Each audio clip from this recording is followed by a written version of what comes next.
Hello, this is Teddygaming and welcome back to another review on the Teenage Mutant Ninja Turtles, the Tales of the TMNT Volume 2, Issue number 2, The Seeds of Destruction. And this one's going to be one of the weirdest issues I've ever read. Just because this one takes place in like different dimensions, like with the astral plane, reality.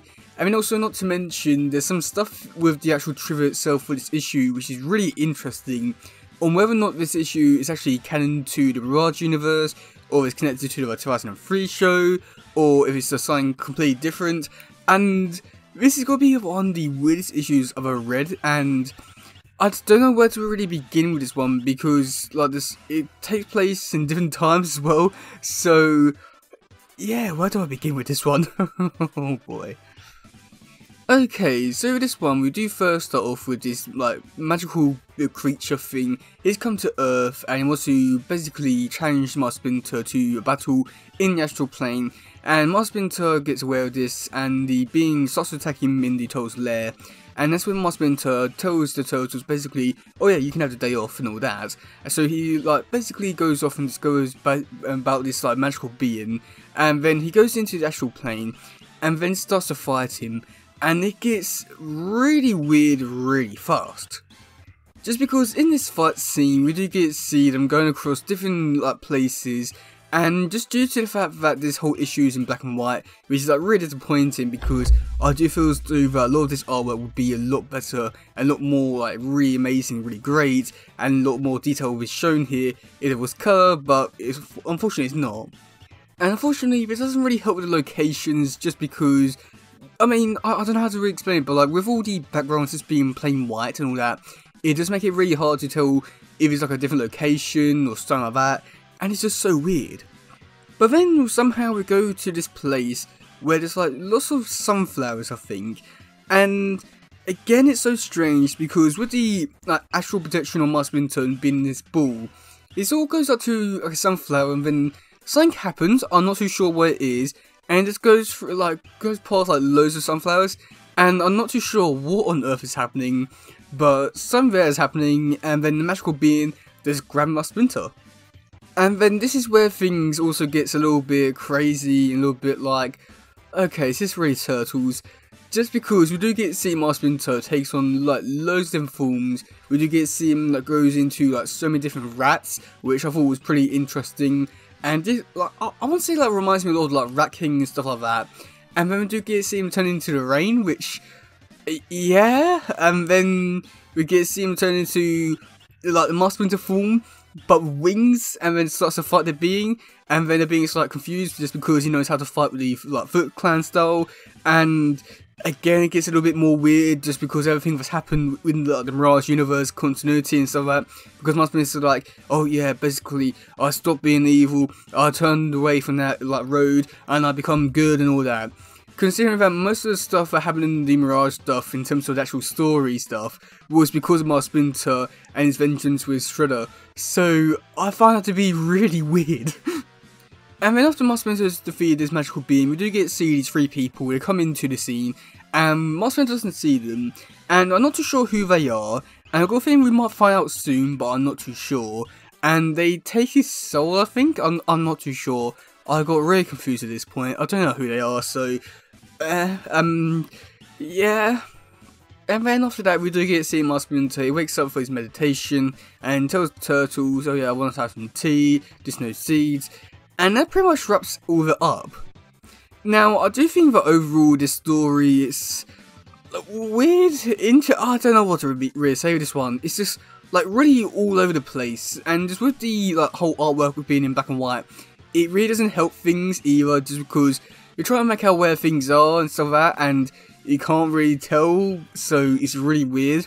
And I do think that just because this one has to do with the actual plane and stuff like that, it gets really weird and really confusing and stuff like that, and it really doesn't help with the artwork. But either way, it was a somewhat decent issue, and they are setting things up for a storyline. I'm not too sure what it could be with these three people, but it could be interesting, but I'm not too sure what it could be, so we have that to look forward to. Now, the actual artwork itself, I know that I've already gone on about the whole artwork being in black and white, so I won't go into that. But I think that with Jim Lawson's artwork, it's one of these ones which I'm always conflicted by, just because on one hand I like it because it's Jim Lawson, and well, Jim Lawson does really great artwork and stuff like that.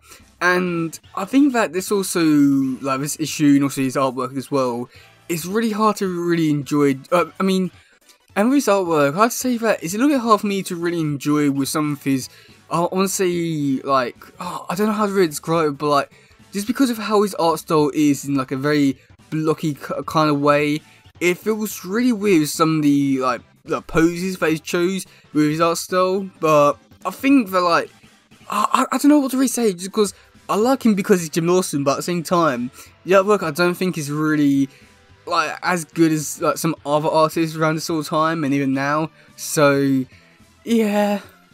Now this whole issue does get a little bit more interesting when we do look at the trivia bit from the Torpedo page.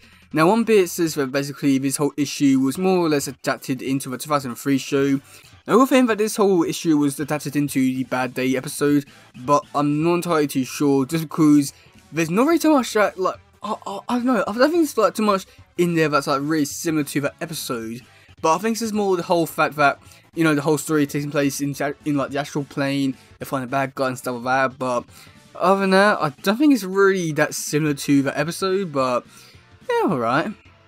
Now the other trivia bit is also a lot more interesting, just because this trivia fact is saying that this issue might not be taking place in the Mirage universe.